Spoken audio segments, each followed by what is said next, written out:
पुष्पाणिं समर्पयामि। सीतां सर्वारायण नमः। रामो राजमणि सदा विजयते। रामं रमेशं भजे। तर येत्या 22 जानेवारीला राम मंदिराचं उद्घाटन होणार आहे आणि या पार्श्वभूमीवर राम मंदिराची प्रतिकृती घराघरामध्ये पोहोचावी यासाठी भाजपकडून विशेष तयारी करण्यात आलेली आहे। अयोध्या ॲट होम या उपक्रमाचं आयोजन करण्यात आलेलं आहे आणि उपमुख्यमंत्री देवेंद्र फडणवीस, रोहित शेट्टी आणि भाजप प्रदेशाध्यक्ष चंद्रशेखर बावनकुळे यांच्या हस्ते रामाच्या मूर्तीची प्राणप्रतिष्ठा आणि राम मंदिर रथाला हिरवा झेंडा दाखवला जाणार आहे। तर आपण आता ही थेट दृश्य पाहतोय।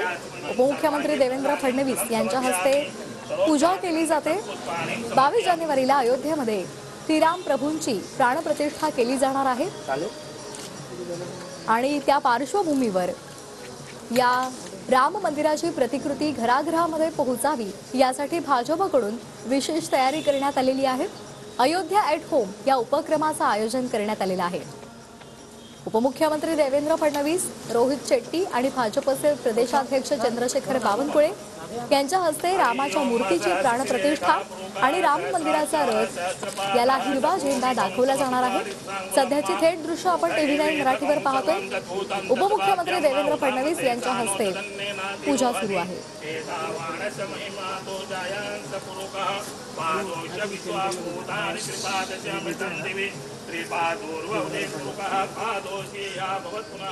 ततो विकम विक्रमशासनानसने अभि ततो विराट जाए तो विराजो अधिपुरुका जगातो अचलित पश्चात भूमि मतो।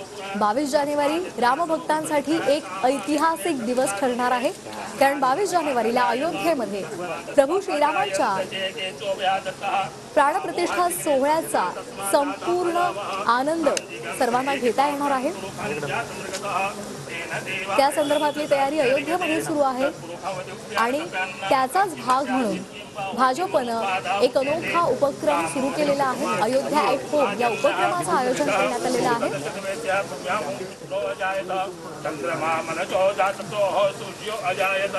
उपमुख्यमंत्री देवेंद्र फडणवीस, रोहित शेट्टी आणि भाजपचे प्रदेशाध्यक्ष चंद्रशेखर बावनकुळे यांच्या हस्ते रामाच्या मूर्तीची प्राणप्रतिष्ठा आणि राम मंदिर रथाला हिरवा झेंडा दाखवला जाणार आहे।